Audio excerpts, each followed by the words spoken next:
Alright, similar figures. The conditions to be a similar figure, it has to have the same shape. So if it's a triangle, it has to be another triangle.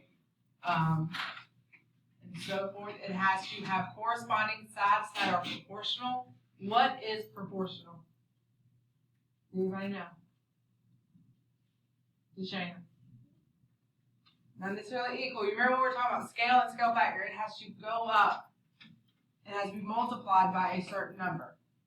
All sides do, for it to be proportional. All right, and the corresponding angles are congruent. What does congruent mean? The same. They are equal.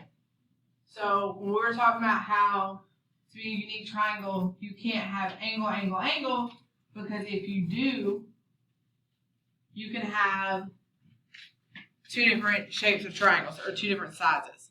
So like for this one, for examples, this triangle has the exact same angles, but they are not the same triangle, which means that having 3 given angles would make more than 1. All right, so 9 examples. You can see how from one of the examples it goes from 6 to 3 and 10 to 5. That means the scale factor was what? What do we know about scale factor? What was it? Shana? So you multiply. Can we multiply 6 by to get 3?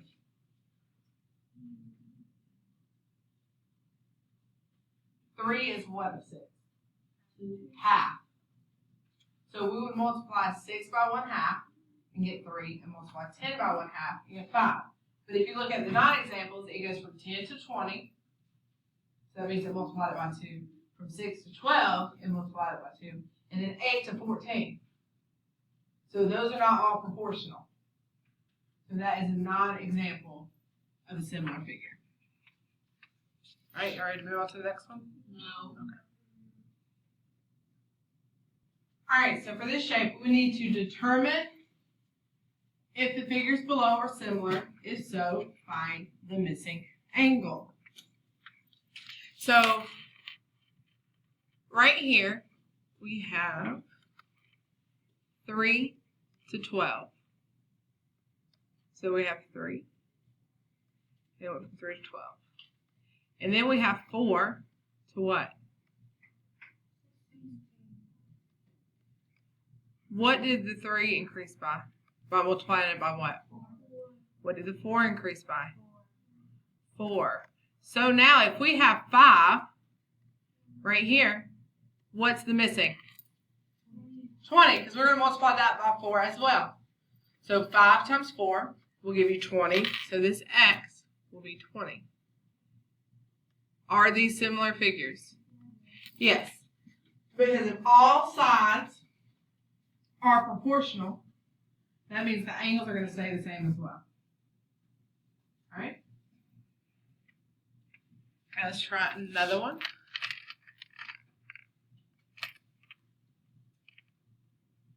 All right, so on this one, does it look like these figures are similar?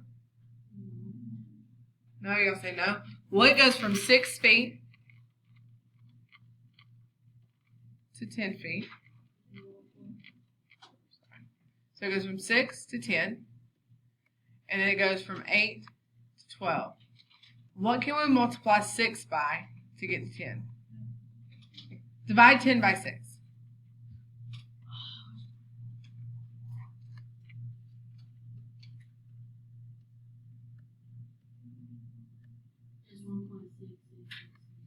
All right, so it's 1.6 with a repeating decimal. Then what is 12 divided by 8?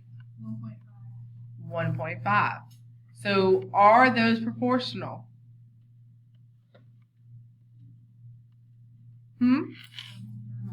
No.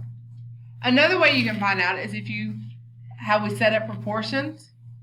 So we're going to put, it goes from 10 to 6. So we'll do 10 and 6 is equal to 12 and 8. And then you will get, what is 6 times 12? 72. And 10 times 8 is 80. Those are not equal, meaning they are not proportional.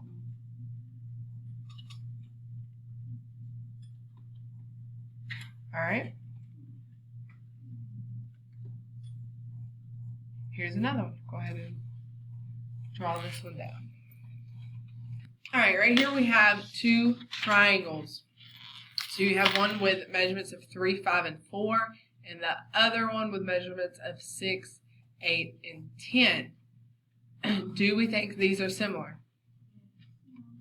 Let's look at the sides. So this one is 3. Now the corresponding side would be the side that would be the same as the triangle. What is the number for that one? 8. And then we have 5. And what's the corresponding? 10. And then we have 4 and 6. Now, if this was 8 and this was 6, they would all be multiplied by 2, correct? Because 5 to 10, you multiply 5 times 2, it goes up by 2. But 4 times 2 is 8, not 6. So these are not similar figures. Because it's making this side longer than it should be by 2. And it's making this, the bottom, or the base, shorter by 2. Do y'all get that? So even if they have them turned, you have to see it as that number is still going to go with that one. That one's still going to go with that, and that one is still going to go with that one. All right. All right. So the little squiggly line in between means that they are similar or close to being equal. So find the missing sides. So if L, M, N have the sides of 15, 27, and question mark, and then T, U, V is 10, 20, and a question mark, we have to figure out both of those missing sides. How do you think we can do this? Subtracting. Do we add when we're scaling? What do we do when we scale? We multiply, which means we need to what? Divide. So divide 10 by 15. 10 divided by 15? Not 15 divided by 10.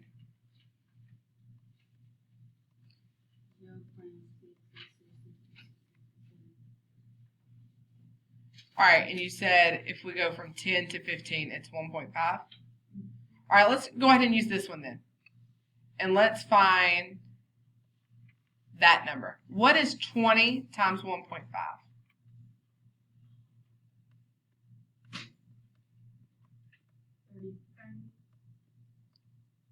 It is 30. So if we take this side, because it's 10 to 15, it's 10 times 1.5. So 20 times 1.5 is 30.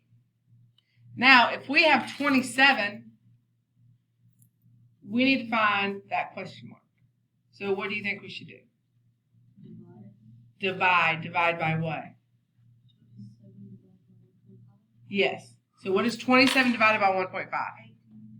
18. And the reason why we did that is because it was easier going from the smaller one to the bigger one, because you have to deal with just whole numbers, not fractions or decimals.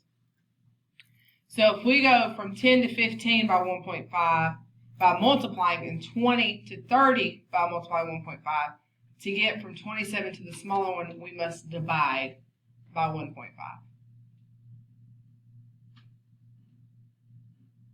All right, so if you have triangle ABC, I'm going to just draw that out. It's not going to be that pretty.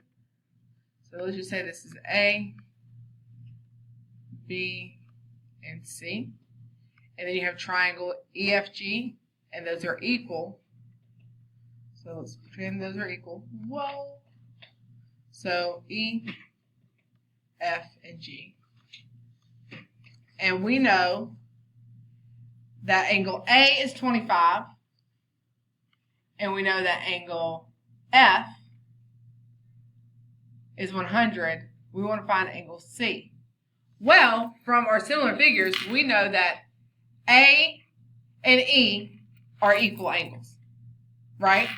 So we're going to go ahead and say, well, if A is 25, then E is 25.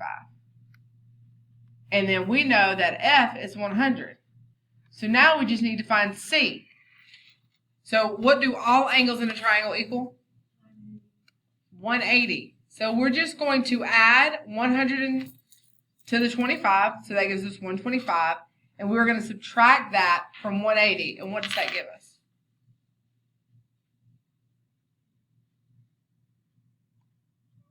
What is 180 minus 125?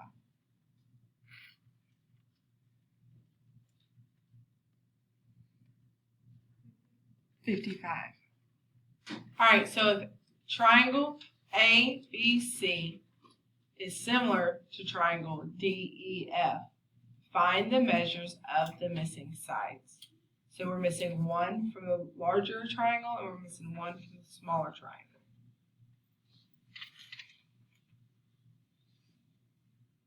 All right, the first thing we're going to do is we need to find what sides correspond with what.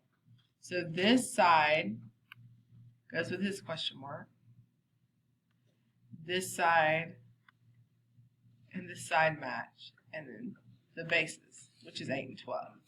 The first thing you're going to do is we're going to figure out how we got from 8 to 12. So we're going to divide 12 by 8, and when we do that, we get what?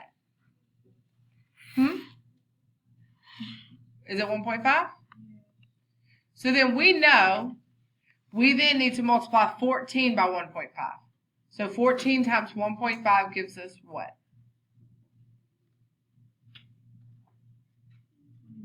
21.